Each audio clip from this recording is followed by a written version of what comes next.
Hello friends, આજે આપણે બનાવીશું ધાબા સ્ટાઇલ દાલ પાલક અને સાથે જીરા રાઈસ બનાવીશું. આ રેસીપી તમે એકવાર બનાવશો તો વારંવાર બનાવશો એવી ટેસ્ટી એવી બને છે. જો તમને મારી રેસીપીઓ ગમતી હોય તો હજુ સુધી મારી ચેનલને સબસ્ક્રાઈબ ન કરી હોય તો સબસ્ક્રાઈબ કરજો અને બાજુમાં આપેલી ઘંટી દબાવજો એટલે નવી નવી રેસીપીઓના નોટિફિકેશન આવે. તો ચાલો બનાવવાનું શરૂ કરીએ. તેના માટે 1 કપ બાસમતી ચાવલ, સાથે અડધો કપ તુવેરની દાળ, 1/4 કપ મગની દાળ, 1 ટેબલસ્પૂન ચણાની દાળ લીધી છે. તો હવે તેને આપણે અડધો કલાક માટે પલાળી દઈશું એટલે ઝડપથી કૂક થઈ જશે. તો પહેલાં આપણે બાઉલમાં 1 કપ ચોખા એડ કરી, આમાં મેં ચોખા બાસમતી લીધા છે, તમે કોઈ પણ વેરાયટીના લો તો પણ ચાલે. તેને સારા પાણી વોશ કરી અડધા કલાક માટે પલાળી દઈશું. હવે બીજા બાઉલમાં અડધો કપ તુવેરની દાળ, 1/4 કપ મગની દાળ, સાથે 1 ટેબલસ્પૂન ચણાની દાળ એડ કરી તેને પણ સારા પાણી વોશ કરી અડધો કલાક માટે પલાળી દઈશું. જો આ રીતે પલાળીને આપણે કૂક કરીશું તો ઝડપથી થઈ જશે. હવે દાળ પણ પલાળી ગઈ છે તો તેને પ્રેશર કુકરમાં એડ કરી તેમાં અડધી સ્પૂન હળદર પાવડર, અડધી સ્પૂન મીઠું, અડધી કપ જેટલું પાણી એડ કરીશું. આમાં મગની ફોતરા વગરની દાળ લીધી છે. જો તમારા ઘરમાં અવેલેબલ ન હોય તો ફોતરાવાળી દાળ પણ લઈ શકાય. હવે આપણે પ્રેશર કુકરનું ઢાંકણ બંધ કરી ગેસની ફ્લેમ મીડિયમ રાખી 3 વિસલ થવા દઈશું એટલે દાળ સારી એવી કૂક થઈ જશે. સાથે આપણે ભાતનો પણ વઘાર કરી લઈએ.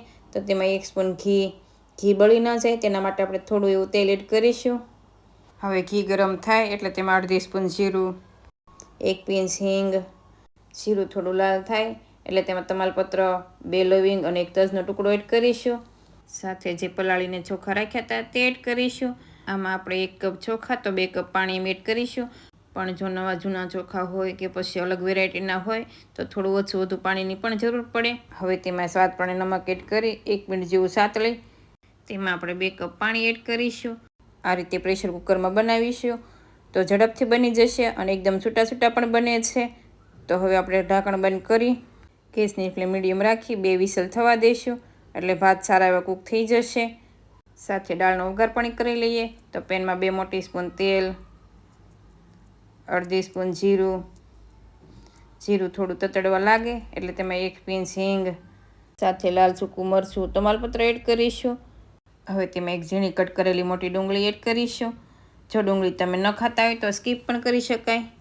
ડુંગળીને 5 મિનિટ જેવું સાતળીશું એટલે સારી એવી સોફ્ટ થઈ જશે અને થોડો કલર પણ બદલાઈ જશે. તો આ રીતે થોડો ડુંગળીનો કલર પણ બદલાઈ ગયો છે.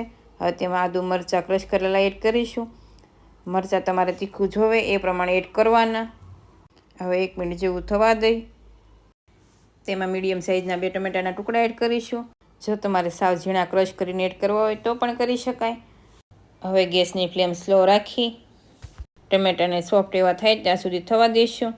હવે તેમાં અડધી સ્પૂન હળદર પાવડર, અડધી સ્પૂન લાલ મરચું પાવડર, અડધી સ્પૂન ધાણા જીરું પાવડર એડ કરી સારી રીતે મિક્સ કરીશું. જો આમાં તમારે ગરમ મસાલો એડ કરવો હોય તો પણ કરી શકાય.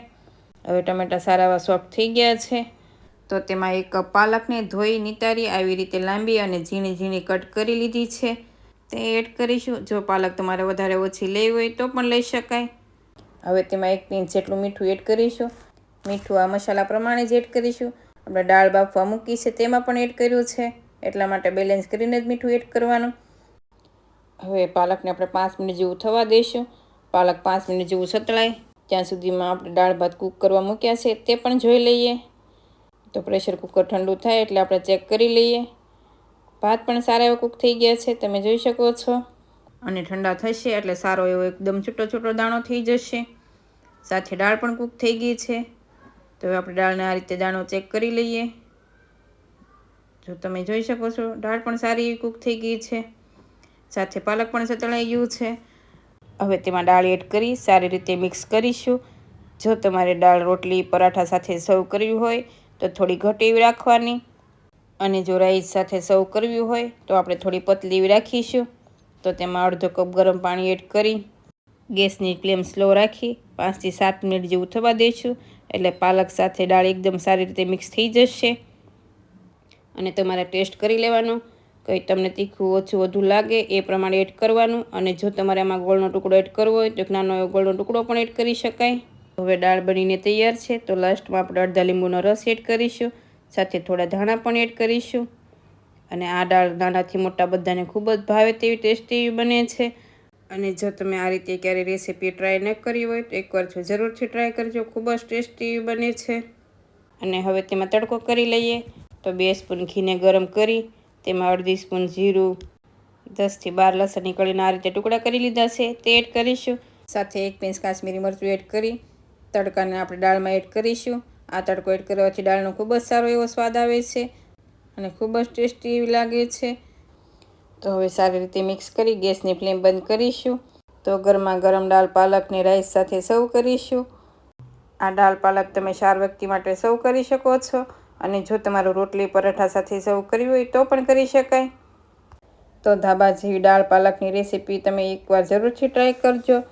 અત્યારે પાલક સિઝનમાં ખૂબ જ અવેલેબલ હોય છે અને જો બાળકો આ રીતે પાલક કે કોઈ પણ શાકભાજી ન ખાતા હોય તો આપણે આ રીતે ખવડાવીશું તો ખુશી ખુશી ખાઈ લેશે. તો તમને રેસીપી કેવી લાગી તે મને કમેન્ટમાં કહેજો. જો રેસીપી ગમતી હોય તો વિડીયોને લાઇક કરજો, શેર કરજો અને મારા ચેનલને સબસ્ક્રાઈબ કરજો. અને આવી જ નવી રેસીપીઓ જોવા માટે બેલ આઇકન પ્રેસ કરજો.